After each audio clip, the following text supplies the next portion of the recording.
السلام علیکم ورحمۃ اللہ وبرکاتہ. وعلیکم السلام. محترم جمیلہ شوکت صاحبہ، محترمہ ڈاکٹر طاہرہ صاحبہ، محترمہ آمنہ امام صاحبہ اور دیگر عزیز رہنے عزیز طالبات، معزز مہمانان، میرے لیے یہ بہت ہی خوشی کی بات ہے کہ آج اس علمی مجلس میں مجھے اپنے کچھ خیالات کے اظہار کا موقع دیا جا رہا ہے. میں آپ میں سے بہت سے کے مقابلے میں بہت کم علم ہوں، لیکن جتنا بھی تھوڑا بہت علم اللہ نے دیا ہے اس کو آگے پہنچانے اور اس پر عمل کرنے کی کوشش کر رہی ہوں. تو آج انشاءاللہ اسی محدود سے علم کی روشنی میں چند باتیں آپ سے کروں گی. نحمده ونصلي على رسوله الكريم، أما بعد، فأعوذ بالله من الشيطان الرجيم. بسم الله الرحمن الرحيم. رب اشرح لي صدري ويسر لي أمري واحلل عقدة من لساني يفقهوا قولي. اللہ سبحانہ وتعالیٰ کا ارشاد ہے: ومن أحسن قولا ممن دعا إلى الله وعمل صالحا وقال إنني من المسلمين.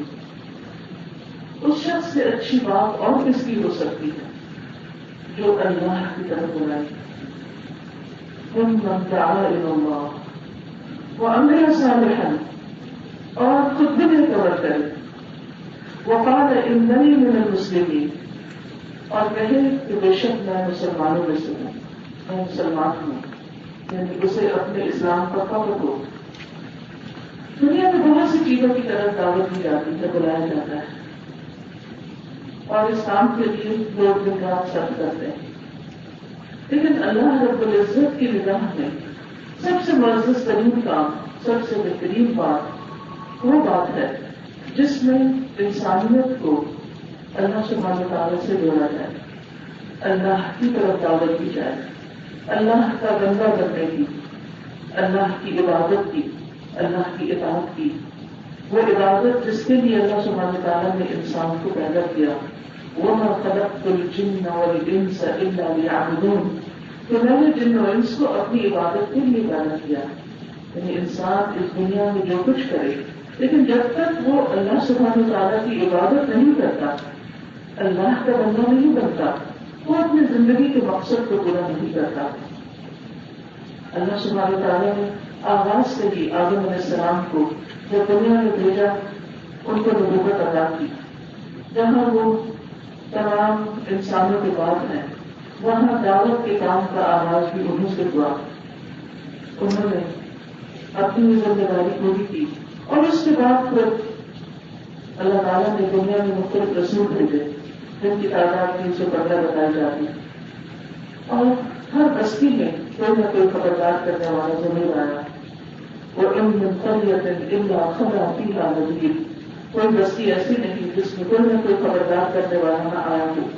یعنی لوگوں کو اللہ کی طرف دعوت دینے والا، اللہ کی عبادت اور ایک اللہ کی عبادت کی تعلیم اور تلقین کرنے والا نہ آیا ہو. اللہ تعالیٰ نے جب بھی کوئی رسول بھیجا تو یہ حکم دے کے بھیجا: ان اعبدوا اللہ، کہ لوگوں اللہ کی عبادت کرو. اسلام میں عبادت کا تصور صرف یہ نہیں کہ انسان نماز، روزہ، حج، زکات کرے اور چند ریچولز ادا کرے. امام ابن تیمیہ کہتے ہیں کہ ہر وہ کام اور ہر وہ بات جو اللہ سبحانہ وتعالیٰ کی رضا کے لیے کی جاتی ہے، اللہ تعالیٰ کی اطاعت میں کی جاتی ہے، وہ تمام کی تمام عبادت ہے. وہ عبادت کا ایک وسیع ترین تصور دین اسلام میں موجود ہے کہ ہم سب اپنے تمام اقوال، افعال، اعمال، ہر چیز میں یہ دیکھیں کہ ان میں ہمارا رب ہم سے کیا چاہتا ہے. بولیں تو سوچ کر بولیں کہ کیا ہماری گفتگو اللہ سبحانہ تعالیٰ کی پسند کے مطابق ہے. کچھ کریں، جو بھی معاملہ کریں، کسی کے ساتھ بھی، کسی انسان کے ساتھ، حیوان کے ساتھ، انوائرمنٹ کے ساتھ، زمین کو چلتے ہوئے کچھ نہ کریں، ہم اس معاملے میں یہ ضرور دیکھیں کہ اس میں ہمارے رب کی رضا کیا ہے، کیونکہ ہم آئے اسی کی طرف سے اور واپسی بھی ہماری اسی کی طرف ہے.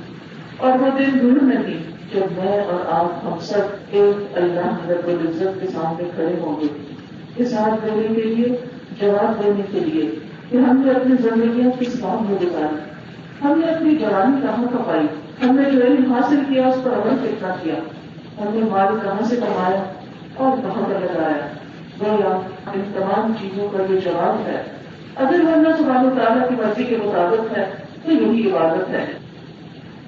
اس کے ساتھ ساتھ کہ نہ صرف یہ کہ انسان اپنی ذاتی زندگی میں یہ کام کرے بلکہ دوسرے لوگوں کو بھی اسی کی طرف دعوت دے۔ انبیاء علیہ السلام کا سلسلہ ختم ہونے کے بعد، نبی اکرم صلی اللہ علیہ وسلم کا نبوت ختم ہونے کے بعد، رسولوں کی آمد کا سلسلہ ختم ہونے کے بعد یہ ذمہ داری امت مسلمہ کو دی گئی۔ وَكَذَلِكَ جَعَلْنَاكُمْ أُمَّةً وَسَطًا لِتَكُونُوا شُهَدَاءَ عَلَى النَّاسِ، اسی طرح ہم نے تمہیں امت وسط بنایا تاکہ تم تمام لوگوں پر گواہی کا کام کرو، اور پھر ہر ایک کو، یعنی ہم میں سے ہر ایک کو بحیثیت محمد صلی اللہ علیہ وسلم کی امت کے اس ذمہ داری کو نبھانا ہے کہ لوگوں کے سامنے حق کا پیغام پہنچانا ہے۔ كُنتُمْ خَيْرَ أُمَّةٍ أُخْرِجَتْ لِلنَّاسِ تَأْمُرُونَ بِالْمَعْرُوفِ وَتَنْهَوْنَ عَنِ الْمُنكَرِ، تم بہترین امت ہو، تمہیں لوگوں کے لیے نکالا گیا ہے، ان تمام انسانوں کے سامنے حق کا پیغام رکھنے کے لیے بنایا گیا ہے۔ نبیوں کے بعد یہ کام اب امت مسلمہ کا ہے کہ وہ دین جو مکمل ہو چکا، اللہ کی کتاب جو محفوظ شکل میں ہمارے پاس موجود ہے، نبی اکرم صلی اللہ علیہ وسلم کی سیرت جو محفوظ شکل میں ہمارے پاس موجود ہے، اس سے استفادہ کرتے ہوئے اس پیغام کو اور بندوں پر اللہ کا جو حق ہے اس طریقے کو یاد دہانی کے لیے ہم اپنی ذمہ داری کو پورا کریں۔ عام طور پر اس سلسلے میں یہ غلط فہمی پائی جاتی ہے کہ یہ کام شاید صرف مردوں کا ہے اور مردوں کو ہی یہ کام کرنا چاہیے، کیونکہ اللہ سبحانہ وتعالیٰ نے سارے پیغمبر جو تھے وہ مرد ہی بھیجے۔ لیکن بات یہ ہے کہ اگرچہ پیغمبر مردوں کی شکل میں آئے، لیکن خواتین نے بھی ہر دور میں اپنی ذمہ داریاں پوری کی، اور ان میں خاص طور پر ہم دیکھتے ہیں کہ رسول اللہ صلی اللہ علیہ وسلم کی صحابہ میں سے، صرف یہ کہ صحابہ بلکہ صحابیات ہیں، اس کے بعد تابعین اور تبع تابعین کی جنریشن اور بعد کے تمام ادوار میں ایسی خواتین آتی نہیں کہ جنہوں نے دین کی تعلیم نہ صرف یہ کہ خود حاصل کی بلکہ اس میں بڑے اعلیٰ مقام تک پہنچی اور دوسروں تک بھی یہ پیغام پہنچاتی رہی۔ قرآن مجید میں واضح طور پر مردوں کے ساتھ ساتھ یہ ذمہ داری عورتوں کی بھی بتائی گئی۔ سورۃ التوبہ کی آیت نمبر 71 میں اللہ تعالیٰ فرماتے ہیں وَالْمُؤْمِنُونَ وَالْمُؤْمِنَاتُ بَعْضُهُمْ أَوْلِيَاءُ بَعْضٍ يَأْمُرُونَ بِالْمَعْرُوفِ وَيَنْهَوْنَ عَنِ الْمُنكَرِ وَيُقِيمُونَ الصَّلَاةَ وَيُؤْتُونَ الزَّكَاةَ وَيُطِيعُونَ اللَّهَ وَرَسُولَهُ أُولَٰئِكَ سَيَرْحَمُهُمُ اللَّهُ إِنَّ اللَّهَ عَزِيزٌ حَكِيمٌ۔ اور مومن مرد اور مومن عورتیں، یہاں خاص طور پر مومنات کا ذکر کیا گیا ہے، اور مومن عورتیں ان کے بعض کے دوست ہیں، یعنی آپس میں ایک دوسرے کے ساتھ دوستوں جیسا تعلق رکھتے ہیں، ایک دوسرے کے ساتھ ہمدردی رکھتے ہیں۔ ویسے بھی انما المؤمنون اخوہ، مومن آپس میں بھائی بھائی ہیں۔ تو اسی طرح مؤمنون والمؤمنات ان کا کام کیا ہے؟ یأمرون بالمعروف وینہون عن المنکر، نیکی کا حکم دیتے ہیں اور برائی سے روکتے ہیں۔ تو اس میں آپ دیکھیے کہ امر بالمعروف اور نہی عن المنکر کی ذمہ داری مردوں اور عورتوں دونوں پر ڈالی گئی۔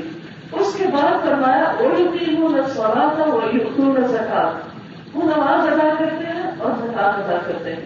اب دیکھیے کہ نماز اور زکات کا طریقہ ہم سب جانتے ہیں، لیکن قرآن مجید میں یہ واحد جگہ ہے جہاں امر بالمعروف اور نہی عن المنکر کو صلاۃ اور زکات پر بھی مقدم رکھا گیا۔ اس سے اس ذمہ داری کی اہمیت کا اندازہ ہو سکتا ہے کہ جس طرح ایک مومن کو، ایک مومن مرد اور ایک مومن عورت کو نماز ادا کرنی ہے، زکات ادا کرنی ہے، اسی طرح اسے امر بالمعروف اور نہی عن المنکر بھی کرنا ہے، اسے دین کی تعلیم و تبلیغ کا کام بھی کرنا ہے۔ اور خاص طور پر وہ لوگ جو علم حاصل کر رہے ہیں اور خصوصی طور پر دین کا علم حاصل کر رہے ہیں، جیسے ماشاء اللہ آپ ان خوش قسمت ترین لوگوں میں سے ہیں کہ جنہیں اللہ تعالیٰ نے اس کام کے لیے چنا کہ انہیں دین کی سمجھ بوجھ عطا کی۔ حدیث میں آتا ہے وَمَن يُرِدِ اللَّهُ بِهِ خَيْرًا يُفَقِّهْهُ فِي الدِّينِ، اللہ تعالیٰ جس کے ساتھ بھلائی کا ارادہ کرتا ہے اسے دین کی سمجھ عطا کرتا ہے۔ اللہ سبحانہ تعالیٰ نے آپ کے ساتھ بہترین بھلائی کا ارادہ کیا اور آپ کو اس ادارے میں لا بٹھایا اور بہترین تعلیم دی اور سکھانے اور سیکھنے کی توفیق عطا کی. اس نعمت پر اللہ سبحانہ تعالیٰ کا جتنا بھی شکر ادا کیا جائے اتنا ہی کم ہے. لیکن شکرانے کے لیے ضروری ہے کہ صرف زبان سے نہیں، صرف دل سے نہیں، بلکہ اس علم کو بانٹ کر، اس علم کو آگے پہنچا کر، اسے دوسروں کو سکھا کر، اسے ان لوگوں کا خاص طور پر پہنچا کر جو غفلت سے ڈوبے ہوئے ہیں، جو اپنی ذمہ داریوں کو بھول چکے ہیں، جو امت مسلمہ ہوتے ہوئے آج اسلام کی بنیادی تعلیمات کو بھی نہیں سمجھ سکتے. پوری دنیا کو تو چھوڑیے، اس وقت خود پاکستان کے اندر ایسے دیہات، ایسے گاؤں، ایسے علاقے، ایسی بستیاں موجود ہیں جہاں پر لوگوں کو لا الہ الا اللہ پڑھنا نہیں آتا. مجھے خود پرسنلی ایسے لوگوں کے ساتھ انٹریکشن کا موقع ملا کہ جہاں لوگوں کو جنت کو جانا تو کوئی کانسیپٹ نہیں، جہاں لوگوں کو نماز روزے کے بارے میں کچھ پتا نہیں، جہاں ایسے بہت سے علاقے ہیں جہاں مسجدیں بھی نہیں، جہاں کوئی استاد بھی نہیں، جہاں کوئی کتاب بھی نہیں، جہاں زندگی کی بنیادی ضروریات بھی نہیں پوری ہوتی. ایسے کتنے ہی لوگ ہیں. اگر ہم سب صرف ایک سنت پر عمل کر لیں جو نبی صلی اللہ علیہ وسلم نے جنگ بدر کے موقع پر بیان کی تھی کہ آپ نے جنگ کے قیدیوں کو صرف اتنا کہا کہ 10 ہمارے لوگوں کو تعلیم دے دو تو ہم تمہیں بغیر کسی معاوضے کے آزاد کر دیں گے. آج اگر امت مسلمہ کا ہر وہ شخص جو پڑھا لکھا ہے اور خاص طور پر ہائر ایجوکیشن میں اور دین کی بہترین سمجھ بوجھ رکھتا ہے اور اس نے اپنی زندگی کے کئی سال اس کام میں لگائے، کئی راتیں اس میں لگائے اور کئی دن اس کام میں محنت اور جدوجہد کرتے ہوئے ہزاروں میل کے سفر طے کیے آنے اور جانے میں کہ اس نے علم سیکھا. وہ اس علم کو سیکھنے کے بعد اپنی ذمہ داری کو ادا کرے اور اسے دوسروں تک لا علم لوگوں تک پہنچائے. اس سے بہترین اور کیا کام ہو سکتا ہے؟ اور اس کام کے لیے ضروری نہیں کہ انسان سب کچھ چھوڑ دے، اپنی دیگر ذمہ داریوں کے ساتھ ساتھ بھی اس کام کو کیا جا سکتا ہے. عملی طور پر یعنی انسان ایک بہترین عملی نمونہ ہوتے ہوئے اس دین کو پریکٹس کرتے ہوئے، پھر قول کے ساتھ یعنی زبان کے ساتھ تعلیم دیتے ہوئے، پھر اس کے بعد مزید علم کے پیاسوں کو اپنی حیثیت اور توفیق کے مطابق جتنا انسان سکھا سکتا ہو، کبھی زبان کے ساتھ، کبھی قلم کے ساتھ، کبھی فارمل طریقے سے، کبھی انفارمل طریقے سے، کبھی ایک ماں کی حیثیت میں، کبھی ایک استاد کی حیثیت میں اور کبھی معاشرے کے ایک عام فرد کی حیثیت میں. آپ کوئی بھی فیلڈ، کسی بھی فیلڈ میں جائیں، کوئی بھی کام کریں، چاہے آپ ایک ڈاکٹر ہوں یا ایک انجینئر ہوں. خواتین ہر روز زندگی کے ہر روز میں آپ کام کر رہے ہیں، جہاں پر بھی ہوں وہ اس بات کو یاد رکھیں کہ وہ سب سے پہلے ایک مسلمان ہے اور ان پر یہ حق ہے، یہ فرض ہے کہ وہ اپنے اس نعمت کا شکر ادا کریں، کیونکہ اللہ سبحانہ تعالیٰ نے اسلام کو ایک نعمت قرار دیا ہے. اليوم اکملت لکم دینکم واتممت علیکم نعمتی ورضیت لکم الاسلام دینا. آج میں نے تمہارے لیے تمہارا دین مکمل کر دی اور میں نے اپنی نعمت تم پر تمام کر دی. یعنی اللہ کی مکمل ترین نعمت دین اسلام ہے. ورضیت لکم الاسلام دینا، اور تمہارے لیے اسلام کو بطور دین پسند کیا.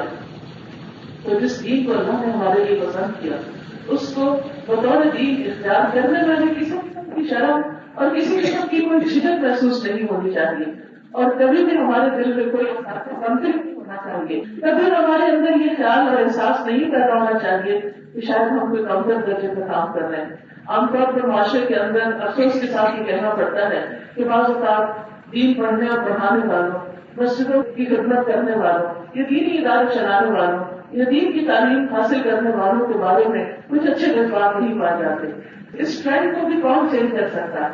اس غلط فہمی کو بھی کون دور کر سکتا ہے؟ یہ وہی لوگ کریں گے کہ جو دین کی روح کو سمجھ رہے ہیں، جو دین کو پڑھتے اور پڑھاتے ہیں. وہ اسلام کی ایسی خوبصورت تصویر پیش کریں کہ دوسروں کے لیے اسلام کی طرف آنا ایک محبوب عمل بن جائے. اور یہ اسی وقت ہو سکتا ہے جب سب سے پہلے ہمیں خود کانفیڈینس ہو کہ بے شک میں مسلمان ہوں، میں اللہ کا اطاعت گزار ہوں، میں اللہ کا فرما بردار ہوں. اور اسی کی بات اس آیت میں بھی کی گئی، وَيُطِيعُونَ اللَّهَ وَرَسُولَهُ، اور وہ اللہ اور اس کے رسول کی اطاعت کرتے ہیں. أُولَٰئِكَ سَيَرْحَمُهُمُ اللَّهُ، ایسے لوگوں کے لیے وعدہ ہے اللہ کا کہ اللہ ضرور ان پر رحمت بھیجے گا، اللہ تعالیٰ ان پر اپنی مہربانی کرے گا. اب سوچیے جس پر اللہ تعالیٰ کی رحمت آ جائے، جس پر اللہ مہربان ہو جائے، اس کے لیے پھر دنیا اور آخرت میں کس چیز کی کمی ہو سکتی، کیا مشکل ہو سکتی؟ کچھ بھی نہیں. ان اللہ عزیز الحکیم، بلا شبہ اللہ زبردست ہے، غالب ہے، حکمت والا ہے. اسے اپنے فیصلوں کو نافذ کرنے میں کسی سے پوچھنا نہیں، اسے کسی قسم کی کوئی کمی نہیں، وہ جو چاہے کر سکتا ہے۔ اس لیے اس ذمہ داری کو نبھانے کے لیے، اس کو ادا کرنے کے لیے ہم سب کو سنجیدگی کے ساتھ سوچنا چاہیے، تاکہ ہم دنیا میں پھر سے شروع ہو سکے۔ اس لیے ایسا نہ ہو کہ کل قیامت کے دن دوسری افواہ اور دوسرے لوگ ہمارے خلاف گواہی دیں اور ہمارے خلاف حجت قائم کریں کہ اے رب، ان کے پاس تیرا دین تھا، ان کے پاس تیری کتاب تھی، یہ دین کے پڑھنے اور پڑھانے والے تھے، انہوں نے یہ پیغام ہم تک نہیں پہنچایا۔ آج آپ دیکھیے دنیا ایک گلوبل ولیج بن چکی ہے۔ آج ہر شخص کے پاس پرسنلی پہنچنے کی بھی ضرورت نہیں۔ ٹیکنالوجی نے اتنا کام آسان کر دیا، کمیونیکیشن کے اتنے زیادہ ذرائع ہو چکے ہیں کہ آج ہم تھوڑی سی بھی ایفرٹ کریں تو ہم اپنے پیغام کو بہت خوبصورت انداز میں مختلف طریقوں سے پہنچا سکتے ہیں۔ دنیا کے وہ لوگ جو پڑھے لکھے ہیں، سمجھ بوجھ رکھتے ہیں، جن کا علم کے ساتھ واسطہ ہے، جن کا ٹیکنالوجی کے ساتھ واسطہ ہے، اور ان میں سے بہت سے ایسے لوگ کہ جو ہر وقت سوشل میڈیا پر ہوتے ہیں، اور بہت سے لوگ، بہت سے مائیں اور بہت سے لوگ پریشان ہوتے ہیں کہ ہماری آنے والی نسل جو ہے وہ کتابوں سے نکل کر اب وہ گیجٹس کے اندر الجھی ہوئی ہے، یہ رشتوں سے بھی دور ہو رہے ہیں، یہ دین سے بھی دور ہو رہے ہیں۔ ایسے بچوں کے لیے، ایسے نوجوانوں کے لیے، ایسی خواتین کے لیے جو گھروں میں ہیں اور اپنے بچوں کے ساتھ ان کی وجہ سے وہ بات نہیں نکل سکتی، بعض وقت پڑھنے اور پڑھانے اور پھر جاب میں سے کچھ عرصہ فارغ، کچھ عرصہ اپنے لیے بریک لیتی ہے تاکہ وہ اپنے بچوں کو لک آفٹر کر سکے۔ ایسے تمام لوگوں کے لیے، پھر عمر رسیدہ لوگوں کے لیے ہم بہت سے ایسے پروگرام بنا سکتے ہیں جس کے ذریعے ہم انہیں گھر بیٹھ کر دین کی تعلیم دے سکیں، انہیں اچھی اخلاقیات کی تعلیم دیں، انہیں ان کے فرائض کو ادا کرنے کی محنت کر سکیں، ان کے بہت سے مسائل کے جواب دے سکیں۔ اور بے شمار لوگوں کے اندر اسلام کے بارے میں غلط فہمیاں ہیں۔ بہت سے لوگ جو اسلام سے محبت تو کرتے ہیں، قرآن سے محبت کرتے ہیں، اپنے نبی محمد صلی اللہ علیہ وسلم سے محبت تو کرتے ہیں، لیکن اس محبت کو مانا نہیں جانتے، اس محبت کا اظہار کیسے کرنا ہے وہ نہیں جانتے، اور بعض اوقات محبت میں وہ کام کر جاتے ہیں جو پھر خود اسلام کے لیے اور مسلمانوں کے لیے تکلیف کا باعث ہوتا ہے۔ ایسے میں کس قدر ضروری ہے کہ لوگوں کو اصل اسلام سے، صحیح دین سے آشنا کیا جائے اور ان تک یہ پیغام پہنچایا جائے تاکہ لوگوں کے اندر سے غلط فہمیاں بھی دور ہو سکیں اور وہ شوق کے ساتھ اور محبت کے ساتھ اس دین کو اپنا کر دنیا کی سعادتیں اور آخرت کی رحمتیں اور اللہ سبحانہ تعالیٰ کی نوازشوں کے مستحق ہو سکیں۔ پھر آپ دیکھیے کہ دین کی تعلیم کا یہ کام سب سے پہلے ازواج مطہرات کے ذمہ کیا گیا، اور اس میں بھی ہم دیکھتے ہیں کہ بہترین طریقے سے اللہ سبحانہ تعالیٰ نے خطاب فرما کے ان پر ایک ذمہ داری ڈالی۔ سورۃ الاحزاب کی آیت 32 میں آتا ہے، یا نساء النبی لستن کأحد من النساء ان اتقیتن فلا تخضعن بالقول فیطمع الذی فی قلبہ مرض وقلن قولا معروفا۔ اے نبی کی بیویوں، تم عورتوں میں سے کسی ایک کی جیسی نہیں ہو، یعنی عام عورتوں کی طرح نہیں ہو۔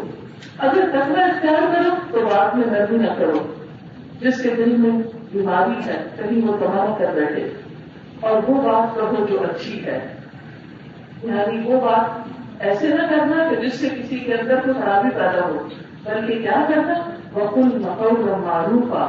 اس کے بارے میں اس کی تفسیر میں ابن عباس فرماتے ہیں، أَمَرَهُنَّ بِالْمَعْرُوفِ وَالنَّهْيِ عَنِ الْمُنكَرِ، کہ اللہ سبحانہ تعالیٰ نے اپنے اس قول میں ازواج مطہرات کو امر بالمعروف اور نہی عن المنکر کا حکم دیا ہے۔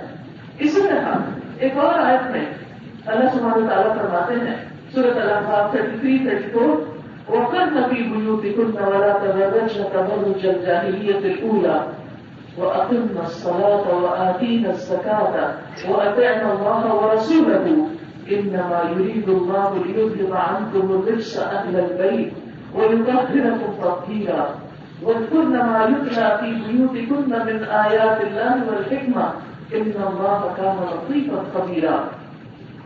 ازواج مطہرات کو دعوت ہے اور اپنے گھروں میں ٹکی رہو، اور پہلی جاہلیت کی زینت ظاہر کرنے کی طرح زینت ظاہر نہ کرو، کیونکہ ازواج مطہرات کا مقام عام عورتوں سے کہیں زیادہ بلند تھا۔ اور نماز قائم کرو اور زکات دو اور اللہ اور اس کے رسول کا حکم مانو۔ اللہ تو یہی چاہتا ہے کہ تم سے گندگی کو دور کر دے اے اہل بیت، اور تمہیں پاک کر دے، خوب پاک کرنا، اور تمہارے گھروں میں اللہ کی جن آیات اور دانائی کی باتوں کی تلاوت کی جاتی ہے انہیں یاد کرو، ان کا ذکر کرو، بے شک اللہ ہمیشہ سے نہایت باریک بین پوری طرح خبر رکھنے والا ہے۔ تو اس آیت میں بھی آپ دیکھیے کہ ازواج مطہرات کو دیگر احکامات کے ساتھ ساتھ جو ذمہ داری دی گئی وہ کیا ہے؟ وَاذْكُرْنَ مَا يُتْلَىٰ فِي بُيُوتِكُنَّ مِنْ آیَاتِ اللَّهِ وَالْحِکْمَةِ۔ وَاذْكُرْنَ کا معنی ذکر کرو، یاد کرو، بیان کرو، ان تمام معنوں میں آتا ہے۔ یعنی ازواج مطہرات کو یہ ذمہ داری دی گئی کہ نبی صلی اللہ علیہ وسلم کے گھر میں آیات اور حکمت کی جو روشنی ہے سب سے پہلے وہ اس سے خود فائدہ اٹھائیں اور اس کے بعد اسے دوسروں تک پہنچائیں۔ یہی وجہ ہے کہ ہم دیکھتے ہیں کہ ازواج مطہرات میں دین کی نہ صرف یہ کہ تعلیم پائی جاتی تھی بلکہ اس کے ساتھ ساتھ وہ دوسروں کو بھی یہ سکھانے والی تھی۔ اس میں خاص طور پر ہم دیکھتے ہیں حضرت عائشہ رضی اللہ تعالی عنہا کہ انہوں نے نہ صرف یہ کہ ایک کم عمری میں نبی صلی اللہ علیہ وسلم کی رفاقت اختیار کی بلکہ ان کی تعلیمات سے بھرپور فائدہ اٹھایا۔ نہایت کثیر و ولیل تھی، شعر و شاعری جانتی تھی، علم سے واقف تھی، فقیہہ تھی اور اس کے ساتھ ساتھ احادیث کو روایت کرنے والی تھی۔ اور آپ دیکھیے کہ جو مختلف صحابہ ہیں حدیث کی روایت کرنے والے ان میں سے تیسرے نمبر پر ہے یہ 2210 احادیث انہوں نے روایت کی ہیں جو کہ ایک بہت بڑی تعداد ہے۔ یعنی نبی صلی اللہ علیہ وسلم کی احادیث کو آگے بیان کرنے والی، اور آپ کو یہ تو معلوم ہے کہ اس دور میں لکھنے کا رواج کم تھا، چیزوں کو زبانی یاد کیا جاتا تھا، اپنے حافظے میں سنوایا جاتا تھا۔ تو نہایت ذہین تھی، لہٰذا انہوں نے نبی صلی اللہ علیہ وسلم سے نہ صرف یہ کہ مختلف چیزیں سیکھی بلکہ سوال بھی کیے۔ بہت سی احادیث میں ہمیں ان کے بہترین سوالات ملتے ہیں، جس معاملے میں ان کو اشکال ہوتی، جس چیز پر ان کو کوئی پریشانی ہوتی، جہاں کوئی ابہام ہوتا وہاں یہ آپ صلی اللہ علیہ وسلم سے سوال کر لیتے۔ تو اسی طرح آپ کی ذاتی زندگی کے بارے میں بہت کچھ جانتی تھی، تو بہت سی ایسی روایات ہیں جو آپ کی ذاتی زندگی سے متعلق ہیں کہ بہت صحابہ روایت کر ہی نہیں سکتے تھے۔ اور ظاہر ہے کہ انسان کی زندگی صرف اس کی بیرونی زندگی، گھر سے باہر کی زندگی نہیں ہوتی، گھریلو زندگی سے متعلق بھی اس کو رہنمائی چاہیے ہوتی ہے۔ تو ازواج مطہرات نے اس معاملے میں بہت زبردست کردار ادا کیا ہے کہ بہت سے ایسے معاملات کو لوگوں کے فائدے کے لیے بیان کر دیا جو کہ خاص ان کی ذاتی یا پرائیویٹ زندگی کے معاملات تھے، اور اس میں بھی انہیں بہترین تعلیم دی۔ پھر آپ دیکھیں کہ عائشہ رضی اللہ تعالیٰ عنہ کے بارے میں کہا جاتا ہے کہ ان کے پاس نصف علم تھا اور یہ فقہا صحابہ کی پسندگاہ تھی۔ یعنی بڑے بڑے فقیہ صحابہ جو تھے جب انہیں کسی معاملے میں کوئی مشکل پیش آتی تو حضرت عائشہ کے پاس آتے اور ان کے پاس آ کر ان کو تشفی بخش، تسلی بخش جواب مل جاتا۔ اور پھر ہشام بن عروہ اپنے والد سے روایت کرتے ہیں کہ میں نے فقہ، طب اور شعر میں عائشہ سے بڑھ کر کوئی عالم نہیں دیکھا۔ ان کے بارے میں کہا جاتا ہے، ان سے پوچھا گیا ایک دفعہ کہ ہمیں یہ تو معلوم ہے کہ آپ ابو بکر کی بیٹی ہیں، اس کی بہت فصیح و بلیغ ہے اور شعر شاعری بھی آپ خوب جانتی ہیں، لیکن یہ بتائیے کہ طب سے متعلق آپ کو یہ سب باتیں کہاں سے پتہ چلی؟ تو کہنے لگی کہ نبی صلی اللہ علیہ وسلم کے پاس جو وفود آتے تھے وہ آ کر جو طب سے متعلق باتیں کرتے تھے، خصوصاً نبی صلی اللہ علیہ وسلم کی وفات سے پہلے جب آپ کا بیماری کا دور گزرا اور مختلف لوگ آ کر آپ کو طبی مشورے دیا کرتے تھے، تو میں نے ان کو بھی یاد کر لیا۔ اور پھر بعد کے دور میں نہ صرف یہ کہ علم دین کی سکھانے والی تھی بلکہ اس کے ساتھ ساتھ طبی معلومات بھی لوگوں کو دینے والی تھی۔ ابو موسیٰ کہتے ہیں کہ ہم اصحاب رسول کی حدیث میں کبھی کوئی ہمیں اشکال پیش آیا تو ہم نے عائشہ سے پوچھا۔ بعض تک دو لوگوں کے درمیان کوئی کنٹرڈکشن ہو جاتی تھی تو لوگ جب آپ سے پوچھتے تو ان کا اشکال دور ہو جاتا تھا۔ زہری کہتے ہیں کہ اگر عائشہ کا علم نبی صلی اللہ علیہ وسلم کی تمام ازواج اور تمام عورتوں کے علم کے مقابل جمع کیا جائے تو عائشہ کا علم رضی اللہ تعالی عنہ ان کا علم ان تمام سے افضل ہے۔ نبی صلی اللہ علیہ وسلم کی وفات کے وقت ان کی عمر صرف 18 سال تھی، she was a ten ager, اور آپ نے جتنا بھی علم حاصل کیا وہ سب ٹین ایج میں۔ آج ہمارا 18 سال کا بچہ جو ہے زیادہ او لیول اے لیول ایف ایس سی کر پاتا ہے اور ابھی علم کی ابتدائیات میں ہی ہوتا ہے، جبکہ حضرت عائشہ رضی اللہ تعالیٰ عنہ 18 سال کی عمر میں اپنا علم مکمل کر چکی تھی، اور اس کے بعد یعنی آپ کے بعد تقریباً 50 سال تک آپ زندہ رہی۔ تو 50 سال تک آپ لوگوں کو مسلسل تعلیم دیتی رہی. نہ صرف یہ کہ تعلیم دیتی تھی بلکہ اس کے ساتھ ساتھ خدمت خالق کے کام بھی کیا کرتی تھی. ان کی گود میں بے شمار ایسے بچے تھے جو یتیم تھے یا بے گھر تھے, ان کی تعلیم و تربیت کا کام بھی کیا کرتی تھی. یعنی ان کی تعلیم دینے نے انہیں خدمت خالق کے کام سے نہیں روکا. یہ دونوں کام وہ ساتھ ساتھ کرتی رہی. پھر اسی طرح یہ ہے کہ علم الفرائض جو عادت تھی. آج آپ دیکھیں کہ سب سے مشکل سبجیکٹ ہمیں کون سا لگتا ہے علم الوراثت کا. جو وراثت کی تقسیم کی بات آتی ہے تو عام طور پر ریفر کر دیتی ہے چاہیے کسی بھی اسکالر سے جا کے پوچھ لیجیے. لیکن حضرت عائشہ رضی اللہ تعالیٰ عنہا علم الفرائض کی حمایت تھی, اور جب صحابہ کو وراثت کے علم میں کوئی مشکل پیش آتی تو ان کی طرف رجوع کرتے تھے. مسرور کہتے ہیں کہ میں محمد صلی اللہ علیہ وسلم کے اصحاب میں سے اکابر مشائخ کو دیکھتا ہے, بڑے صحابہ کو دیکھتا کہ وہ فرائض کے مسائل عائشہ رضی اللہ تعالیٰ عنہا سے پوچھا کرتے تھے. اس سے آپ اندازہ لگا سکتے ہیں کہ وہ ایک معمولی علم نہیں رکھتی تھی بلکہ علم میں گہری سمجھ بوجھ اور علوم میں سے جو مشکل علم ہے ان کی حمایت تھی. اسی طرح قرآن مجید کی تفسیر کی حمایت کی مختلف آیات پر جو مفہوم انہوں نے روایت کیا نبی صلی اللہ علیہ وسلم سے یا لوگوں کو خود بتایا ہے وہ بھی قابل ذکر ہے. اسی طرح فقہی مسائل میں بعض اوقات آپ کو یہ معلوم ہوتا کہ کوئی دوسرا شخص ایسا مسئلہ بتا رہا ہے جو درست نہیں تو اس کی بھی اصلاح کیا کرتی. بے شمار ایسے واقعات ہیں وقت کی کبھی کے بعد سے کوئی کوٹ نہیں کیا جا سکتا, لیکن بتانے کا مقصد یہ ہے کہ انہوں نے مختلف طریقے سے اپنی ذمہ داریاں ادا کی.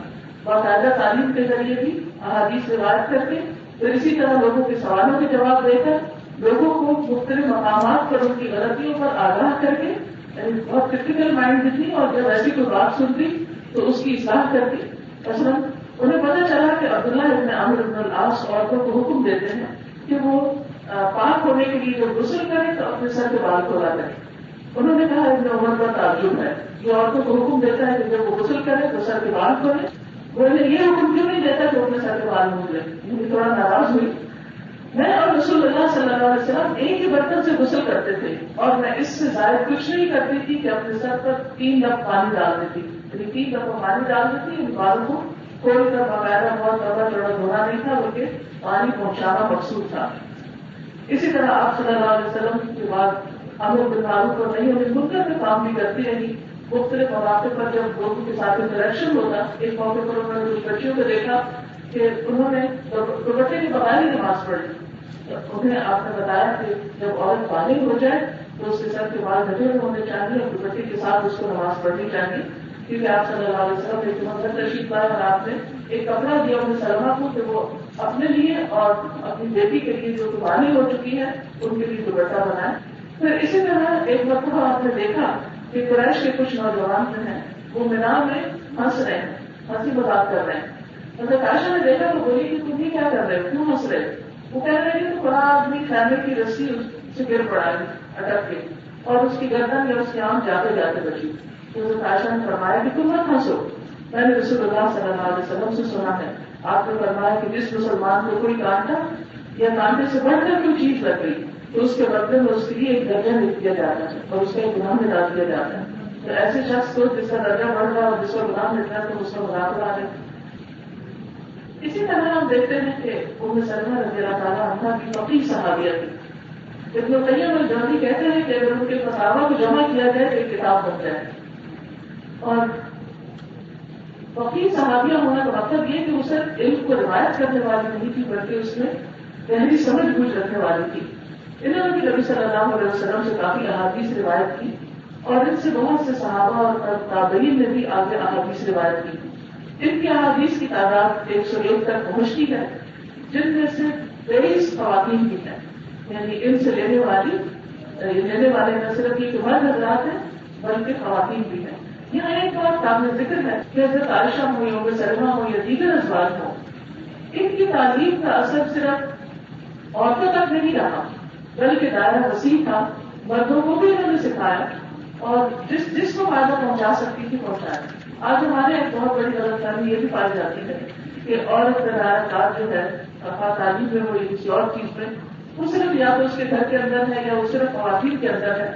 اگر انسان کو اللہ تعالیٰ نے صلاحیت بخشی ہے اور اس سے استفادہ معاشرے کے تمام افراد کر سکتے ہیں تو اسے بہت سے کام نہیں لینا چاہیے اور سب تک تعلیم اور اپنا فیض پہنچانا چاہیے. حضرت ام سلمہ کے بارے میں بھی آتا ہے کہ صحابہ ان سے مسائل دریافت کیا کرتے تھے اور ان کی طرف رجوع کیا کرتے تھے.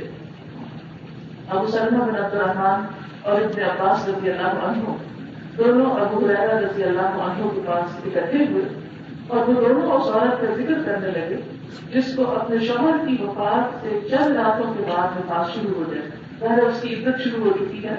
تو ابن عباس نے کہا کہ اس کی عدت 2 وقتوں میں سے آخر والا ہے. ابو سلمہ کہنے لگے کہ وہ حلال ہو چکی. دونوں اس معاملے کو بحث کرنے لگے. تو ابو ہریرہ رضی اللہ عنہ نے کہا میں اپنے بھتیجے یعنی ابو سلمہ کے ساتھ ہوں.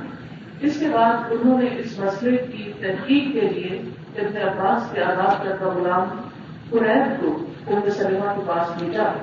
جب وہ واپس آیا تو انہوں نے بتایا کہ ام سلمہ رضی اللہ عنہ نے کہا ہے کہ سبیہ الاسلمیہ نے اپنے شوہر کی وفات سے چند راتوں کے بعد ہی بچے کو جنم دیا اور انہوں نے رسول اللہ صلی اللہ علیہ وسلم سے اس بات کا ذکر کیا تو آپ نے انہیں نکاح کرنے کی اجازت دی یا حکم دے دیا. تو اس سے یہ پتہ چلتا ہے کہ عام طور پر تو بیوہ عورت کی جو عدت ہے وہ 4 ماہ 10 دن ہے، لیکن اگر کوئی حاملہ ہے تو اس وقت اس کی عدت اس کے بچے کی ولادت کے ساتھ ہی ختم ہو جائے گی، چاہے وہ چند دن کے بعد ہی کیوں نہ ہو. اسی طرح ہم دیکھتے ہیں کہ بعض اوقات حاکم وقت جو تھے وہ بھی ازواج مطہرات سے مسائل دریافت کیا کرتے تھے اور مختلف جگہوں پر ایسے فتاوی کا ذکر آتا ہے. خواتین بھی ان سے مسائل سیکھنے کے لیے آتی تھی. کثیر بن زیاد کہتے ہیں کہ مجھ سے ازدیہ نے بیان کیا کہ جب میں حج کو گئی تو ام سلمہ رضی اللہ عنہ کے پاس گئی. میں نے کہا اے ام المؤمنین، سمرہ بن جندب عورتوں کو حکم دیتے ہیں کہ حیض کے ایام کی قضا دیا کریں، نماز قضا کیا کریں. اور یہ بہت ہی عجیب بات تھی. تو انہوں نے کہا کہ کوئی قضا نہ کرے. نبی صلی اللہ علیہ وسلم کی عورتوں میں سے کوئی نفاس سے ہوتی یعنی آپ کے دور کی عورتوں میں سے تو 40 رات تک نماز ادا نہیں کرتی تھی. نبی صلی اللہ علیہ وسلم بعد میں اسے ان دنوں کی نماز قضا کرنے کا حکم نہیں دیا کرتے تھے. تو اس مسئلے کی وضاحت بھی ام سلمہ رضی اللہ تعالیٰ عنہ نے کی. نہ صرف یہ کہ خواتین سے متعلق مسائل کر کے اس کے علاوہ دیگر مسائل جو ہیں ان پر بھی ان کا عبور تھا اور لوگوں کو فیصلہ پہنچایا کرتی تھی. حضرت میمونہ رضی اللہ تعالیٰ عنہ جو نبی صلی اللہ علیہ وسلم کی زوجہ محترمہ تھی، انہوں نے اپنے گھر کو یعنی اپنے حجرے کو علم کے لیے وقف کر رکھا تھا. اب دیکھیے کہ دین کی خدمت کے لیے بعض اوقات انسان علم سے کام کرتا ہے اور بعض اوقات انسان اپنے مال کے وسائل سے بھی کرتا ہے. یعنی دعوت دین کا کام جو ہے اس کو کرنے کے لیے مختلف طریقے اختیار کیے جاتے ہیں اور ان میں سے ایک طریقہ اپنے گھروں کو اس کام کے لیے وقف کرنا. اور اس میں ہم دیکھتے ہیں کہ محمد بن عمر کہتے ہیں ایک مرتبہ میں ابن عباس رضی اللہ عنہ کے پاس ان کی خدمت میں جو کہ اگلے دن حاضر ہوا. اس وقت وہ ام المؤمنین حضرت میمونہ رضی اللہ عنہ کے گھر میں تھے کیونکہ میمونہ رضی اللہ تعالیٰ عنہ نے ان کو وصیت کی تھی کہ ابن عباس جب جمعہ کی نماز پڑھنے تو وہاں پر بیٹھے اور وہاں سے تعلیم دیں. تو ایسا ہی کیا جاتا تھا کہ ان کے لیے وہاں لگا بچھا دیا جاتا تھا ان کے گھر میں اور وہاں وہ لوگوں کے سوالات کا جواب دینے کے لیے آ کر بیٹھ جایا کرتے تھے. یعنی نہ صرف یہ کہ اپنی زندگی میں انہوں نے دین کی خدمت کی بلکہ اپنے بعد بھی وصیت کر کے کہ ان کے گھر کو اسلام کے لیے استعمال کیا جائے. اور ہم دیکھتے ہیں کہ مختلف اخبار میں خواتین نے ایسے کام کیے ہیں بلکہ جامعہ الفرقین جو ہے وہ ایک ایسی یونیورسٹی ہے جو آج بھی مغرب میں ہے. اس کا آغاز کرنے والی ایک خاتون بھی تھی اور بعد میں تو چھوٹے سے مدرسے سے وہ چیز شروع ہوئی تھی لیکن بعد میں ایک یونیورسٹی کی شکل اختیار کر لی اور یہ اسلامی دنیا کی پہلی یونیورسٹی بنی. اس سلسلے ہم دیکھتے ہیں کہ خواتین نے نہ صرف یہ کہ اپنے گھر بلکہ باقاعدہ اداروں کا بھی قیام کیا ہے. اسی طرح صحابیات میں دیگر جیسے شفا بنت عبداللہ ہیں ہجرت سے پہلے اسلام لائیں اول مہاجرات میں سے تھی. عمر بن خطاب مشورہ لینے میں ان کو مقدم رکھتے تھے. تو اس سے پتہ چلتا ہے کہ ایک اور طریقہ مشورے دے کر دین کی خدمت کرنا. یعنی اگر آپ کے پاس کوئی اسکل ہے کوئی علم ہے کوئی مہارت ہے اور ضروری نہیں کہ آپ دین کے علم میں ہی بہت آگے ہیں بلکہ آپ کے پاس کوئی اور اسکل ہے لیکن اس کو بھی آپ دین کی خدمت کے لیے استعمال کر رہے ہیں تو ایسے میں وقت کے حکمرانوں کو بہترین مشورے دے کر اور بہترین پروگرام بنا کر دین کی خدمت کی جا سکتی ہے. ان کے بارے میں آتا ہے کہ حضرت عمر رضی اللہ تعالیٰ عنہ ان کی رائے کو بہت ترجیح دیا کرتے تھے بلکہ دوسروں کی رائے پر مقدم رکھا کرتے تھے، بلکہ اس کے ساتھ ساتھ ان کو کبھی بازار کی ذمہ داری بھی سونپ دیا کرتے تھے. یہ عورتوں میں انتہائی بصیرت اور بہت اہمیت اور فضیلت رکھنے والی خاتون تھی. کتابت کی ماہر تھی اور طب کی ماہر تھی. ایک مرتبہ نبی صلی اللہ علیہ وسلم ان کے پاس تشریف لائے اور یہ حضرت حفصہ کے پاس میں، تو آپ نے ان سے کہا کہ آپ حفصہ کو بھی یہ دم سکھا دیجیے جیسے تم نے ان کو کتابت سکھائی. یعنی انہوں نے کتابت کی بھی تعلیم دی حضرت حفصہ کے نبی صلی اللہ علیہ وسلم کی زوجہ محترمہ تھی، اور اس کے ساتھ ساتھ شہد کی مکھی کے کاٹے کا دم بھی ان کو سکھایا. یعنی اس سے یہ پتہ چلتا ہے کہ لوگوں کے اندر جو بھی اسکلس تھی یا جو بھی ان کے پاس علم تھا یا جس طریقے سے بھی وہ پیس پہنچا سکتے تھے دوسروں کو، اس پر انہیں انکریج کیا گیا اور انہیں اپریشیٹ کیا گیا اور ان کی ان خدمات سے فائدہ اٹھایا گیا. ام شریف رضی اللہ تعالیٰ عنہا جو ہے ایک بہت ہی انیوژل کردار ہے خواتین میں سے. مکہ میں یہ مسلمان ہوئی تھی، اور جب مسلمان اور بالکل ابتدائی دور کے مسلمانوں میں سے تھی، اور جب یہ مسلمان ہوئی تو ان کے اندر یہ جذبہ کھود کر بھرا ہوا تھا کہ کس طرح یہ دوسروں کو بھی اسلام کی دعوت دیں. ہوا یہ کہ یہ قریش کے گھروں میں جا کر خاموشی کے ساتھ ان کی عورتوں کو اسلام کی تبلیغ کیا کرتی تھی، اور ان کا باقاعدہ روزانہ میں یہ معمول ہوتا تھا کہ وہ کبھی کسی گھر میں کبھی کسی گھر میں جا کر اسلام کی دعوت دیتی تھی. اس سے ایک اور طریقہ بھی پتہ چلتا ہے کہ بعض اوقات انڈیویجلی ون بیسس پر بھی انسان دوسروں کو تعلیم دے سکتا ہے، جیسے وہ شریک دیتے. بہرحال قریش اس بات کا پتہ چل گیا اور وہ بہت ناراض ہوئے اور انہوں نے ان کو پکڑ لیا، یعنی انہیں قید کر لیا. کہا جاتا ہے کہ جب انہیں قید کیا تو ان کو دھوپ میں کھڑا رکھتے، ان کو کھانے کے لیے نہیں دیتے تھے. کھانے کے لیے اگر دیتے تو روٹی اور شہد دیتے، اور دھوپ میں اگر کوئی روٹی اور شہد کھا رہا تو آپ دیکھیے اس کو ہوش کہاں سے برقرار ہے. پینے کے لیے پانی بھی نہیں دیتے، تو وہاں سے کہا کہ اسی حالت میں بے ہوش ہو جاتے. تو ایک بار کوئی سفر پر تھے کہیں شہر سے باہر لے گئے ان کو بھی، تو کہتے ہیں ان کے بتایا صحیح روایت میں یہ بات آتی ہے کہ جس وقت یہ سب لوگ قافلے میں پڑاؤ ڈالا تو ان کو کھولا نہیں گیا اور انہیں کھانے پینے کے لیے بھی کچھ نہیں دیا گیا، اور پانی کے جو برتن تھے وہ بھی دور تھے. ان کی مشقیں کیسی نہیں تھی. تو یہ دیکھتی ہے کہ جیسے بے ہوش ہوتی ہے کہ ان کے اوپر جیسے کچھ پانی کا گول آتا ہے اور پھر یہ آنکھ کھلتی ہے، یہ پانی پیتی ہے اور پھر کچھ پانی ان کے اوپر بھی گرایا جاتا ہے اور اس کے بعد وہ بالکل ٹھیک ہو جاتی ہے. جب جو لوگ ان کو پکڑ کر لے گئے تھے جب وہ اٹھے نیند سے بیدار ہوئے تو انہوں نے دیکھا کہ انہوں نے پانی پیا. تو سب سے پہلے انہوں نے اپنے برتنوں کو دیکھا کہ وہاں سے جو انہوں نے پانی حاصل نہیں کیا، لیکن پتا چلا کہ یہ اللہ سبحانہ وتعالیٰ کی طرف سے خاص ان پر کی رحمت ہوئی اور انہیں اللہ تعالیٰ نے اپنی رحمت سے سیراب کیا. تمہارا ان کے اس کرامت کی سو کہیے اس کرامت کو دیکھ کر ان لوگوں کے اندر اسلام کی محبت پیدا ہو گئی. تو یہ بھی ایک طرح سے ان کے عمل سے اسلام کی تبلیغ اور دعوت کا کام تھا. تمہارا جب ان کو پھر چھوڑ دیا گیا تو اس کے بعد ان کا گھر جو تھا وہ 9 مسلموں کا ایک ٹھکانا تھا. اب یہاں پر دعوت دین کا ایک اور انداز دیکھیے کہ جو شخص بھی مسلمان ہوتا اسے گھر بے گھر کیا جاتا تو یہ اپنے گھر میں اس کو ٹھہراتی، اپنے گھر میں اس کو پناہ دیتی. تو اس طرح اپنے گھر کو انہوں نے لوگوں کے لیے ایک مہمان خانہ بنا دیا تھا، جبکہ مکہ میں کوئی ایسی اور جگہ نہیں تھی. اور اس طرح انہوں نے گھر بیٹھ کر بھی اپنی ذمہ داری کو نبھائی. پھر اسی طرح مدینہ میں جب بھی گئی تو یہ وہاں کی غنی عورتوں میں سے تھی، اللہ تعالیٰ کے راستے میں بہت خرچ کرنے والی تھی اور ان کے پاس مہمان آیا کرتے تھے. اسی طرح اسما بنت یزید جو ہے وہ بھی صحابیات میں سے ایک اہم مقام رکھتی ہے اور انصار کی خطیبہ کہلاتی. یعنی خطابت میں بہت ماہر، یعنی ایک زبردست ڈبیٹر کہہ لیجیے یا ایک زبردست اسپیکر کہہ لیجیے، اور اپنی خطابت کے ساتھ انہوں نے دین کی خدمت کی. اللہ سبحانہ تعالیٰ نے ہر ایک کو مختلف طرح کی صلاحیتیں اور نعمتیں عطا کر رکھی ہوتی ہیں.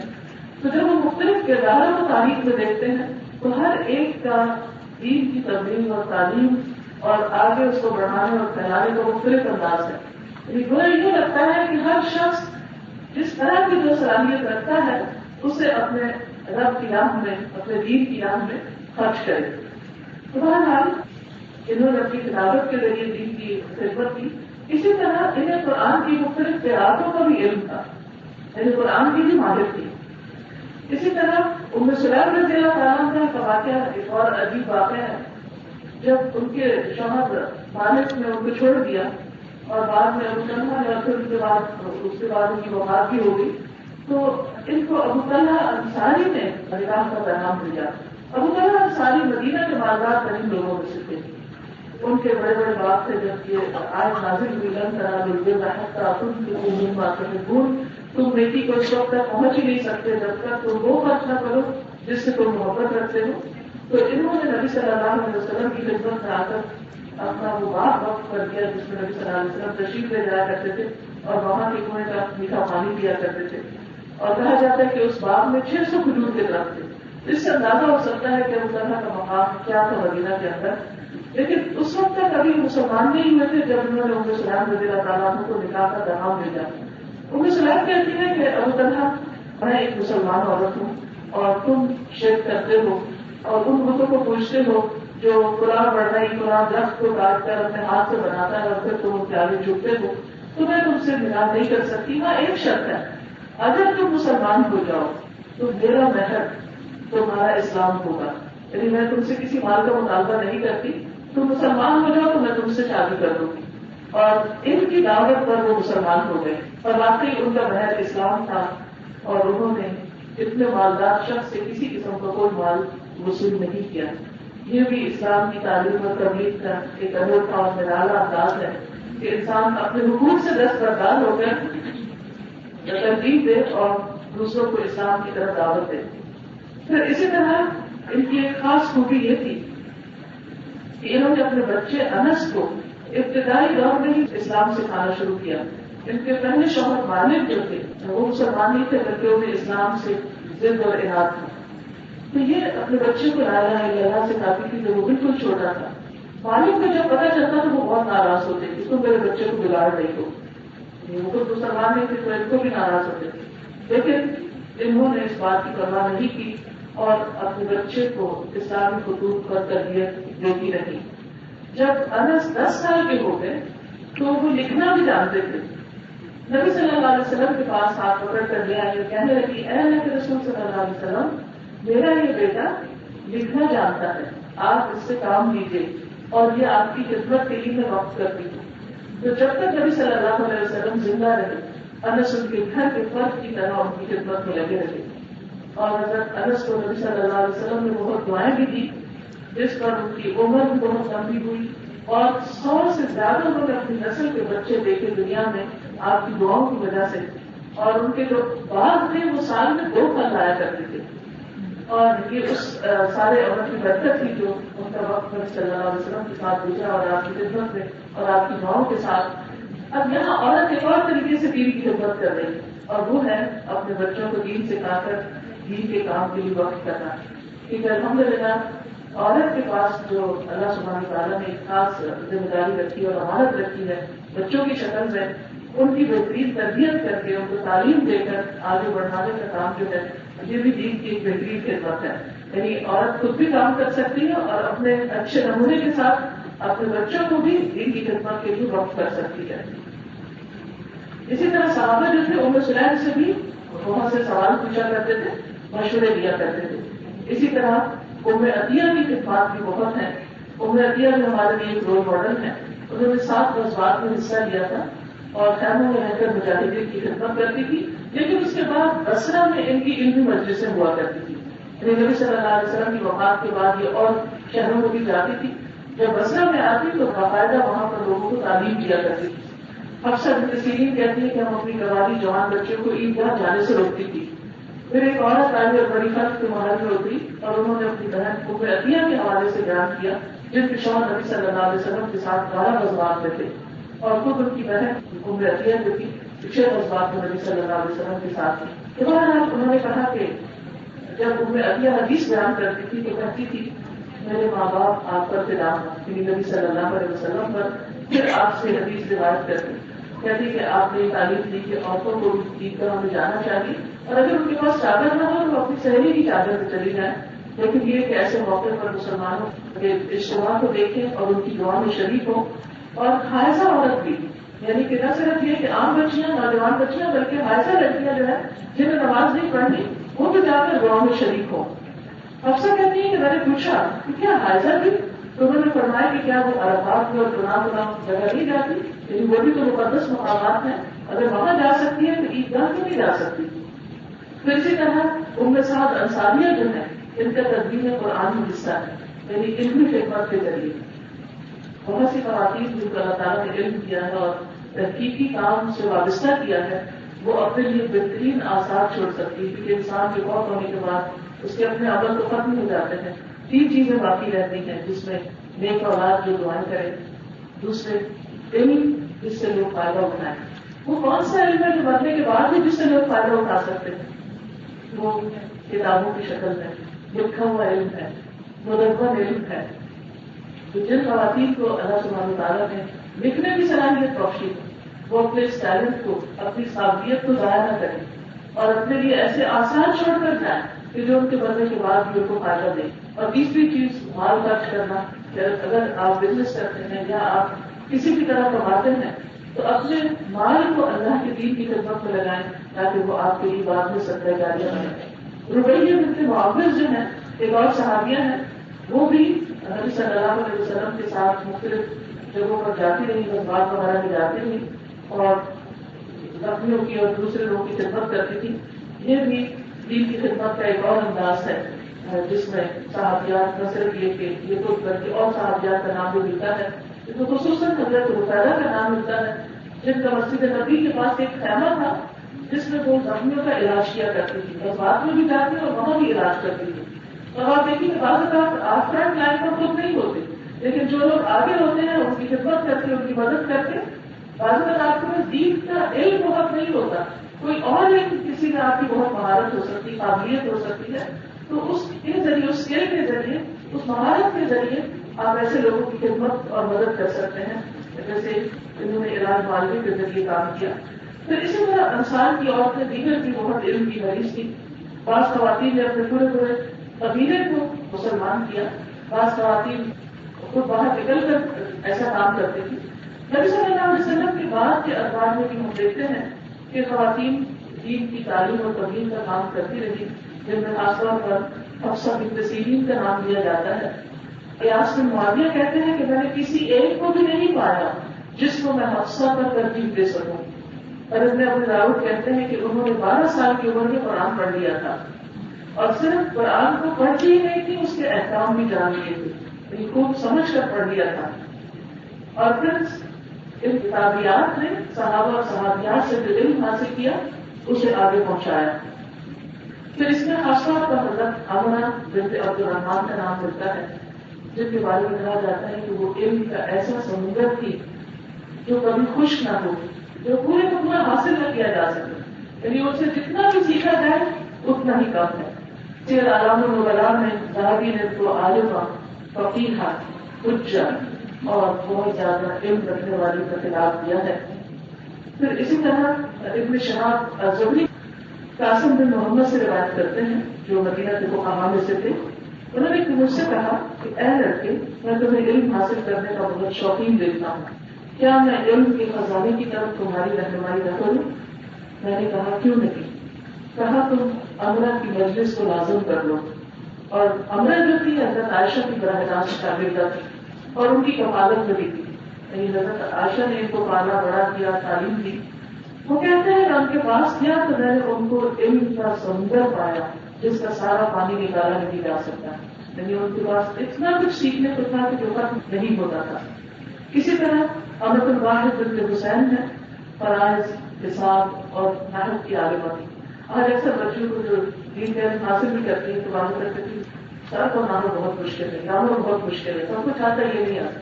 لیکن یہ خاتون جو تھی یہ اس کی ماہر تھی اور شافعی مذہب کے سب سے زیادہ فقیہ لوگوں میں سے تھی. فتویٰ دیتی تھی، ان سے احادیث لکھی بھی جاتی تھی. اسی طرح زینب بنت مکی بنت علی بن کامل الحرانی ہے، یہ ان عورتوں میں شمار ہوتی ہیں جنہوں نے اپنی پوری زندگی حدیث اور روایات حاصل کرنے میں صرف کر دی. تو علم کے طلبا دمشق میں موجودہ جو جبل قاسیون ہے اس کے دامن میں ان کے گھر کے دروازے پر اجتماع اور بھیڑ کر دیا کرتے تھے. یعنی اس کثرت کے ساتھ لوگ ان کے پاس آیا کرتے تھے، ان سے حدیث سنتے اور ان کو بہت سی کتابیں پڑھ کر سناتے تھے، یعنی ان سے سیکھتے. اس زمانے میں سیکھنے کا طریقہ ہی ہوتا تھا کہ بعض اوقات شیخ خود سناتا تھا اور بعض اوقات طالب علم کتاب پڑھ کر سناتے اور شیخ اس کی تصدیق کیا کرتے تھے. اسی طرح کریمہ المروزیہ ام الکرام وہ حرم کی مجاورہ تھی. 100 سال سے زیادہ عمر میں وہ ان کی وفات ہوئی، 100 سال سے بھی زیادہ ان کی عمر تھی اور ساری زندگی انہوں نے حرم میں ہی گزار دی. اور دنیا بھر سے جو لوگ حج کے لیے آتے تھے وہاں پر وہ ان سے علم حاصل کرتے تھے. خطیب بغدادی جن کی تاریخ بغداد ہے 14 جلدوں میں بہت زبردست کتاب انہوں نے لکھی ہے. جب انہوں نے حج کیا تو انہوں نے زمزم پیتے ہوئے دعا کی تھی کہ اللہ مجھے بغداد کی ایسی تاریخ دیکھنے کی توفیق دے جو مجھ سے پہلے کسی نے نہ لکھی ہو. تمہارا بہت زبردست ریفرنس بک ہے بغداد کی تاریخ کے بارے میں، اس کے علماء اور حفاظ اور محدثین اور فقہاء اور دیگر علوم سے تعلق رکھنے والوں کی بایوگرافیز ہیں، اس میں بہت علم کا ذخیرہ ہے.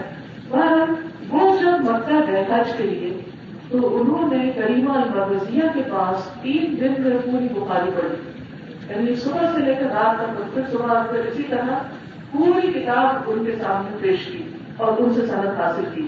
اسی طرح زینب بنت یحییٰ ہے، یہ یحییٰ بن عبد السلام کی نسل سے ہے. یہ معجم الصغیر کی روایت کرتی ہیں، مسلسل سماع کے ذریعے سے متفرد ہے. ان کے بارے میں ذہبی کہتے ہیں کہ ان میں بہت ہی نیکی اور عبادت پائی جاتی تھی اور حدیث کو روایت کرنے کی محبت پائی جاتی تھی. یہاں تک کہ ان کی موت کے دن بھی ان کو کئی جز پڑھ کر سنائے گئے، یعنی جو ان کی زندگی کا آخری دن تھا اس وقت بھی طالب علم بیٹھے ہوئے تھے اور وہ علم حاصل کر رہے تھے ان سے. تو اس سے آپ اندازہ لگائیں کہ خواتین کے اندر کیسی ڈٹرمنیشن، کیسا شوق اور کیسا جذبہ تھا اور کس طرح انہوں نے علم کی خدمت کی کہ اپنا کچھ بھی وقت ضائع نہیں کیا. پھر اسی طرح ہم دیکھتے ہیں کہ بڑے بڑے جو علماء گزرے ہیں خطیب بغدادی کے علاوہ ابن حجر نے زینب بن عبداللہ بن عبد الحلیم بن تیمیہ سے علم حاصل کیا. انہوں نے ابن حجر اسقلانی کو اجازت دی. پھر اسی طرح یہ اور محدثات سے بھی روایت کرتے ہیں اور ان کی جو خواتین معلومات ہیں یا جن سے انہوں نے علم حاصل کیا ان کی ایک بڑی تعداد ملتی ہے. انہوں نے اپنی کتاب المعجم المؤسس للمعجم المفہرس میں اپنی بہت سی شیخات کا ذکر کیا ہے جن سے انہوں نے علم حاصل کیا. بعض کے ساتھ مشائخ سے سماع کرنے میں بھی شریک رہے اور بعض کا حال بیان کیا کہ وہ خواتین مصنفہ بھی تھی، لیکن انہوں نے کتابیں بھی لکھی. اسی طرح امام ذہبی جو ہیں انہوں نے معجم شیوخ الذہبی میں اپنی بہت سی شیخات کا ذکر کیا ہے اور ان میں سے بعض کے بارے میں یہ بھی لکھا ہے کہ ہماری شیخا فوت ہو گئی. اسی طرح حضرت مقدسی کے بارے میں بڑی دلچسپ بات ملتی ہے کہ وہ بچپن سے ہی خواتین کے اندر ہے جب تک وہ بالغ ہو گئے اور ان کی ساری تعلیم و تربیت جو تھی وہ عالم خواتین سے ہی ہوئی. ان کی تعلیم تربیت اور تہذیب میں خواتین کا بہت بڑا ہاتھ تھا. انہوں نے ان کو قرآن کریم، قراءت، کتابت، شعر یہ تمام چیزیں سکھائیں. خواتین کی زیر نگرانی پڑھتے رہے. وہ اپنا تجربہ بیان کرتے ہیں کہ میں عورتوں کی گود میں تربیت کیا گیا ہوں اور ان کے سامنے بڑھ کر جوان ہوا ہوں. میں ان کے علاوہ کسی کو نہیں جانتا، نہ میں نے مردوں کی مجلس میں شرکت کی. اب اندازہ لگائیے کہ اتنے بڑے عالم سارے کا سارا بنیادی علم انہوں نے خواتین سے حاصل کیا. مگر صرف اس وقت تک جب میں جوانی کی حدود میں تھا. انہی عورتوں نے مجھے قرآن کی تعلیم دی. انہوں نے بہت سے اشعار مجھے روایت کر کے سنائے. تحریر میں بھی انہوں نے ہی مجھے مشق کرائی. میری ان کی تربیت، تہذیب اور ذوق اور شخصیت سازی میں خواتین کا ایک بہت بڑا کردار تھا. اسی طرح جلال الدین سیوطی ہے. جلال الدین سیوطی وہ عالم ہے جو اپنی ذات میں خود انسائکلوپیڈیا تھے. ان کی علمی تکوین یعنی عالم بنانے میں ان کی معلومات اور شفاعت کا بہت بڑا ہاتھ ہے. انہوں نے ام ہانی بنت البرینی سے علم حاصل کیا جنہیں سیوطی المسندہ کا لقب دیتے ہیں. یہ بھی نحو کی عالمہ تھی. انہوں نے اپنے حالات زندگی میں ان کے واقعات بیان کیے ہیں. پھر سمعانی جو ہے انہوں نے بھی خواتین سے علم حاصل کیا اور خاص طور پر یہ ذکر کرتے ہیں جمیلہ بنت علی بن الحسن الشجری کا. یہ 5ویں ہجری سے تعلق رکھتی ہے. یہ ان خواتین میں سے ہے جنہوں نے طلب حدیث کے لیے عراق اور شام کا سفر اختیار کیا. یعنی اس دور میں بھی خواتین اپنے ملک سے باہر جاتی تھی اعلیٰ تعلیم کے لیے اور ان سے سمانی جیسے بڑے بڑے علماء نے پھر علم حاصل کیا. یہ بچوں کو قرآن کی تعلیم بھی دیتی تھی. اسی طرح ابن بطوطہ کا نام کون نہیں جانتا، سبھی سے واقف ہے. بہت زیادہ سیر و سیاحت کرنے والے ابن بطوطہ لکھتے ہیں کہ انہوں نے اپنی سیاحت کے دوران دمشق کی مسجد الاموی کی زیارت کی اور انہوں نے اس زمانے میں وہاں پر کئی محدثات سے سماعت کیا. یعنی جامع الاموی جو ہے بہت بڑا علم کا مدرسہ اور وہاں صرف مرد حضرات نہیں خواتین بھی تعلیم دیتی تھی. زینب بنت احمد بن عبد الرحیم بھی ایسی عورت تھی جن کا علم حدیث میں خاص مضبوط پایا تھا. بہت گرفت تھی ان کو. انہوں نے عائشہ بنت محمد بن مسلم الحرانیہ سے بھی علم حاصل کیا جن کی مجلس سے علم مسجد میں رکھتی تھی. یعنی مسجد میں عام طور پر صرف مرد حضرات پڑھاتے تھے. اس دور میں بڑے بڑے ادارے نہیں تھے خواتین کی الگ, تو ان کی مجلس جو تھی ہے مسجد میں رکھا کرتی تھی اور یہ کپڑوں کی سلائی بھی جانتی تھی. ابن بطوطہ نے ان پر کئی کتابیں پڑھی اور کتابیں اب ناپید ہو گئی ہیں, لیکن اس سے آپ اندازہ لگا سکتے ہیں کہ خواتین نے کیسے کیسے کام کیا اور کیسی کیسی محنت کی. یہ تو بہت ہی یعنی کہ اشیر بھی نہیں اس سارے علم کا جو میں نے آپ کے سامنے رکھا ہے. بے شمار خواتین کے نام ملتے ہیں اور خصوصاً تعلیم میں ہم دیکھتے ہیں ابن المسیب کی جو بیٹی تھی جب ان کی شادی ہوئی سید ابن المسیب کے شاگرد کے ساتھ, تو جب اگلے دن وہ ابن المسیب کی مجلس میں جانے لگے تو کہنے لگی کہ جو علم تم وہاں سے حاصل کر سکتے ہو میں تم گھر کے سارا سکھا سکتی ہوں. یعنی جتنا علم ابن المسیب کے پاس ہے بہت مشہور تعلیم وہ سب کچھ میں تمہیں خود سکھا سکتی. اس سے آپ اندازہ لگائیں کہ خواتین نے کہاں تک کتنی مہارت اور کتنی قابلیت پیدا کی اپنے اندر. تو ویسے خاتون کی کبھی بھی آپ کے اندر یہ خیال نہ آئے کہ ہم تو ایک عورت ہیں اور ہماری ذمہ داری صرف بیکاری ہی ہے, صرف بچے پیدا کرنا ہے. ٹھیک ہے بہت اہم ذمہ داری ہے, اس سے کوئی فرار نہیں, لیکن اس کے ساتھ ساتھ خواتین کی زندگی میں 2 بڑے اہم مرحلے آتے ہیں جو ان ذاتی ایکسپیرینس سے بتا سکتی ہوں. پہلا مرحلہ ہے جس میں شادی سے پہلے کا جو مسلسل تعلیم حاصل کرنے کا وہ ایک تیاری کا مرحلہ ہوتا ہے جس میں انسان جتنا زیادہ سے زیادہ فراغت کے ساتھ علم حاصل کر سکے اسے کرنا چاہیے. جس میں جو آپ کی ماشاء اللہ بہت ہی نوجوان ینگ لڑکیاں بیٹھی ہوئی ہیں جو اس مرحلے سے گزر رہی ہیں, اس وقت کو بہترین طریقے سے استعمال کریں. خود کو اپنے اندر قابلیت پیدا کریں اور جہاں تک پہنچ سکتی ہے پہنچے. کسی سے بھی پیچھے نہ رہے کہ میں تو ایک عورت ہوں کمزور ہوں. نہیں, اللہ نے آپ کو بھی عقل اور سمجھ دی ہے اور مواقع بھی دیے ہیں, ان سے خوب فائدہ اٹھائیں. دوسرا مرحلہ پھر شروع ہوتا ہے شادی کے بعد کا, یا پھر جاب شروع ہوتی ہے جب انسان اپنا علم آگے دینے لگتا ہے. شادی کے بعد اگر بچوں کی پیدائش کا مرحلہ شروع ہوتا ہے تو پھر ان کی تعلیم اور تربیت میں جس طرح آپ کردار ادا کر سکتے کہ ان پڑھ عورت نہیں کر سکتی. پھر ایک مرحلہ آتا ہے کہ بچے بڑے ہو جاتے ہیں, انڈیپینڈنٹ ہو جاتے ہیں. پھر ان کو آپ اس طرح تربیت کرتے ہیں کہ وہ اپنی ذمہ داری خود سنبھالیں. پھر آپ کے پاس کچھ فراغت آ جاتی ہے, اس وقت آپ جزوی کام کر سکتے ہیں. کچھ گھر کو دیکھیں اور کچھ پھر دوسروں کی خدمت میں وقت گزاریں, دوسروں کو تعلیم دیں. اس کے بعد ایک اور مرحلہ آتا ہے جب بچے شادی کے بعد اپنے اپنے لوگوں کو سدھار جاتے ہیں, سب بڑے بڑے اٹھ جاتے ہیں اور پھر آپ اپنے گھونسلے میں اکیلے رہ جاتے ہیں اپنے شوہر کے ساتھ. تو بات کر ویسے بھی کرنا یہ اتنا زبردست وقت ہوتا ہے کہ اس کو بہت سی خواتین یا رنج اور غم میں یا ڈپریشن میں یا پھر یہ کہ مینوپاز کے بعد طرح طرح کی بیماریوں میں گزار دیتی. یہ ایسا وقت ہے کہ جس میں آپ کے پاس علم, حکمت, سمجھ, زندگی کا تجربہ سب کچھ جمع ہو جاتا ہے اور فراغت بھی خوب ہوتی ہے. اس وقت کو بہت سی خواتین یا پھر ٹی وی کے آگے بیٹھ کر وقت گزار دیتی ہیں یا پھر بہو بیٹیوں کے معاملات میں مداخلت کر کے وقت ضائع کرتی ہیں. اس میں آپ سب سے الگ ہو کر اپنی زندگی ڈپینڈنٹ کی خود گزاریں, اپنی قابلیت سے لوگوں کو بھرپور فائدہ دیں. اب آپ کے اوپر اپنے بچوں کی ذمہ داری نہیں رہی, آپ کے اوپر بہت ساری اور گھریلو ذمہ داریاں نہیں رہی. اب آپ کے پاس بہت وقت ہے, اس وقت کو مرتے دم تک بہترین کاموں میں گزاریں اور آپ زندگی کو اس طرح انجوائے کریں گے اور ساری بیماری بھول جائیں گے اور سارے وقت بھول جائیں گے, سارے ڈپریشن ختم ہو جائیں گے. اس کے ساتھ ساتھ مزید سیکھنے کا کام بھی جاری رکھ سکتے ہیں. ریسنٹلی میں قطر گئی تھی, وہاں ایسی خواتین کے بارے میں جانا اور پچھلی دفعہ ملاقات بھی ہوئی کہ جنہوں نے آفٹر 60 قرآن مجید حفظ کرنا شروع کر دیا اور پھر پورا قرآن حفظ کر لیا. ایک اور خاتون کے بارے میں پڑھا کہ انہوں نے 80 ایئرس کی عمر میں اپنا قرآن کا حفظ مکمل کیا. یعنی اپنے علم کو بھی بڑھاتے ہیں. بعض میں سے آپ کو پڑھنے کے لیے دیکھ گئے, یہ مجھائی ناسمجھی کی بات ہے. ہمارا دین ہمیں سکھاتا ہے اپنے دم تک علم حاصل کرو. تو اپنے آپ کو بھی کیونکہ موقع تو آخرت کی طرف بڑھ رہا ہے نا, اس کی تو مسلسل گروتھ ہوتی ہے. بڑھاپے کے ساتھ اس کی گروتھ ختم نہیں ہوتی. فزیکل گروتھ ختم ہو سکتی ہے لیکن انٹلیکچل گروتھ اور ویسے اسپرچل گروتھ جو ہے اس کا کوئی اینڈ نہیں ہوتا. اور اپنے جیسے یہ خیال میں ڈال دیتے اب وہ بیدار ہو گیا کچھ نہیں کر سکتے. آپ کے سامنے ماشاءاللہ جیتی جاگتی مثال محترمہ جمیلہ شوکت صاحبہ کی ہے کہ جو اس عمر تک ماشاءاللہ علم سکھاتے ہیں جن کو دیکھ کر حوصلے بلند ہوتے ہیں. تو اس لیے میں آپ سب سے یہ کہوں گی کہ اپنی زندگی کو دوسروں کے رحم و کرم پہ نہ چھوڑیں. کبھی اس کا سنبھالنا کبھی اس کا سنبھالنا انڈیپینڈنٹ تھنکنگ رکھیں اپنی آخرت کے بارے میں سوچیں. زندگی صرف ایک بار ملی ہے اس کو اس بہترین طریقے سے گزاریں کہ واقعی وہ جعلنی لسان صدق فی الآخرین وہ جعلنی ورثۃ جنت النعیم کہ دنیا میں بھی بعد میں ایک نیک نامی باقی رہے اور آخرت میں بھی جنت الفردوس اللہ سبحانہ وتعالیٰ عطا کرے. آپ سب کا بہت شکریہ. جزاکم اللہ خیرا.